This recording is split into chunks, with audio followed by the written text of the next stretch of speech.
예, 안녕하세요, 여러분. 문학집중입니다.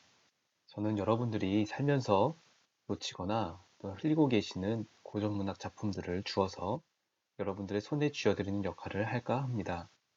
여러분들께서 앞으로 출퇴근 시간에 혹은 점심시간에 또는 잠드시기 직전에 보시면 여러분들에게 많은 유익한 도움이 될 거라고 생각을 합니다. 예, 오늘 처음으로 소개해드릴 작품은 작가들의 작가인 러시아의 대문호 톨스토이의 대표작 안나 카레니나입니다. 안나 카레니나는 인기 예능 프로그램이었던 알쓸신잡에서 김영하 작가가 무인도에 가져가고 싶은 단 한 권의 책으로 꼽는 바람에 상당한 관심을 끌었던 작품인데요. 그 덕분에 많은 분들이 이 책의 존재를 알게 되었고 또 작품 읽기를 시도해 보셨을 거라고 생각합니다.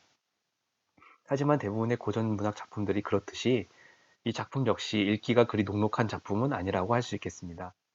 일단 분량 자체가 상당히 방대한 편입니다. 편집하기에 따라 다르겠지만 제가 읽은 책은 출판사에서 총 3권으로 편집을 했는데 각 권의 두께가 상당합니다.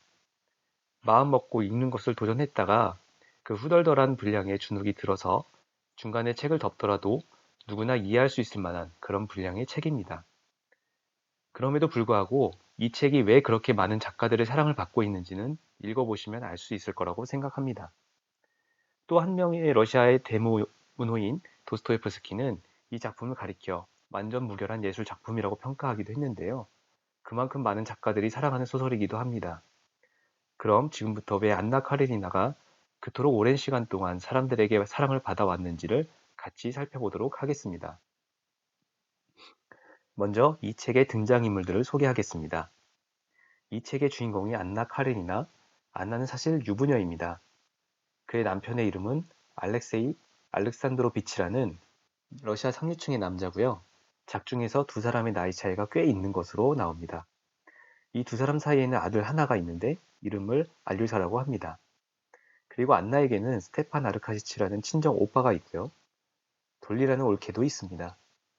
그리고 돌리에게는 키티라는 친여동생이 있고 키티는 레빈이라는 남자와 결혼을 하게 되는데 이 레빈은 스테판 아르카시치의 친구입니다. 그러니까 스테판 아르카시치와 레빈은 친구이면서 동시에 동서지간이 되는 겁니다. 그리고 이 작품의 문제적 남자, 치명적 매력을 가진 브론스키라는 젊은 장교가 있습니다.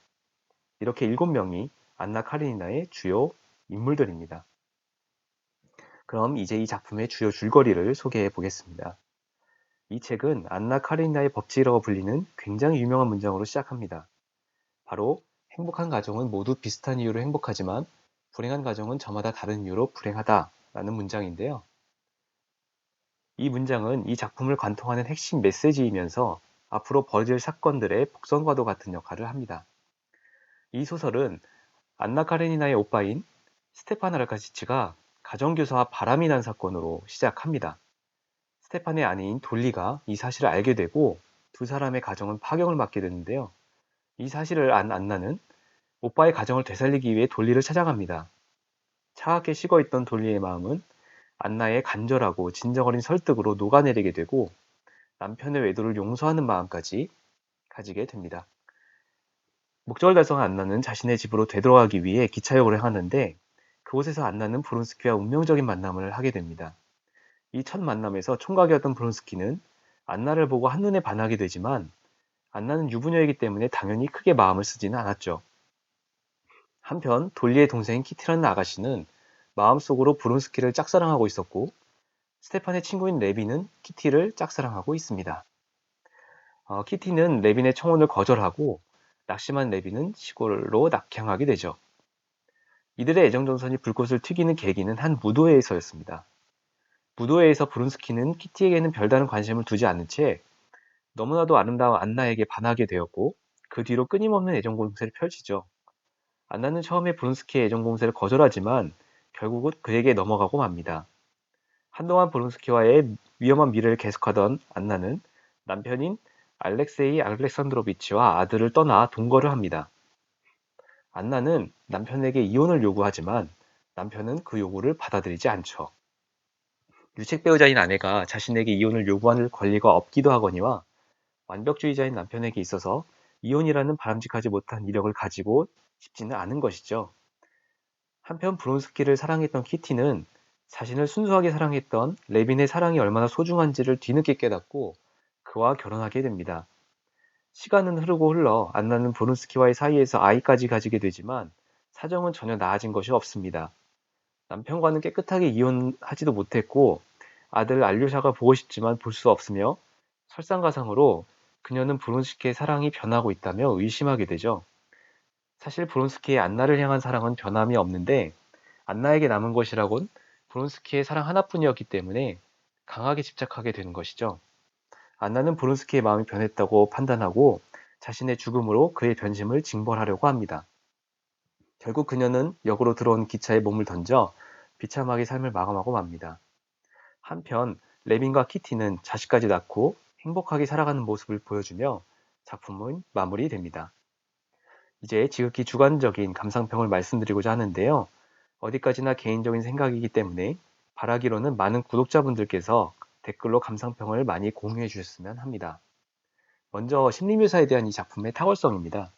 이 작품은 등장인물들의 심리 상태와 생각을 너무나도 탁월하게 묘사하고 있는데 불륜을 저지른 안나의 심리도 적나라하게 그려내고 있습니다. 사실 남부러울 곳이 없이 살던 안나가 가정을 버리기까지 왜 고민과 갈등이 없었겠어요. 요즘에도 불륜을 저지르면 사회적인 비난이 어마어마한데 그 당시에는 어땠겠습니까? 자신이 가지고 있는 모든 것을 다 포기하고 사회적 지탄을 감수하면서도 가정을 버린 이유는 단 하나, 바로 브론스키의 사랑 때문이었을 겁니다. 안나는 가정을 버렸지만 자기 잘못을 누구보다 잘 알고 있습니다. 그래서 죄책감도 참 많이 느끼는데 자신을 용서하겠다는 남편을 떠올리면서 그를 미워하는 모습도 보입니다. 사실 우리도 그렇잖아요.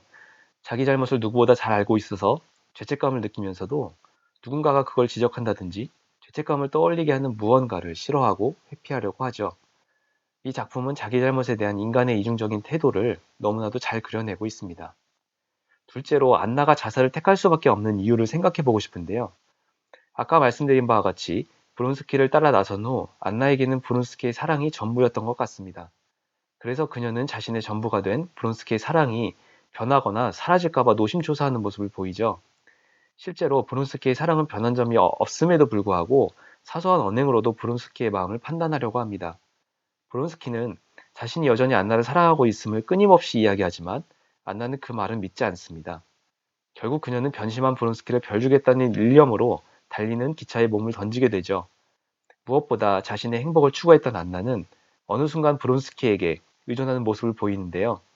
행복의 원천을 자기 자신에게서 찾지 않고 다른 누군가에게서 찾으려고 한다면 결과적으로 불안과 불행 속에서 살게 된다는 점을 보여주는 게 아닌가 싶습니다. 마지막으로 안나와 레빈의 대비되는 점입니다.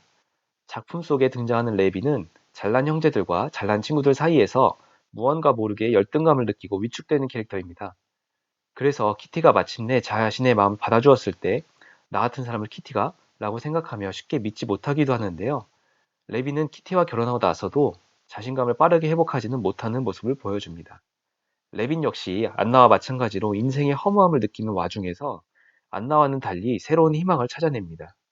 비록 완전한 해답은 아닐지라도 불완전한 대로 마음속의 허무함에 대응하며 살아갈 자신감을 얻어내는 것입니다.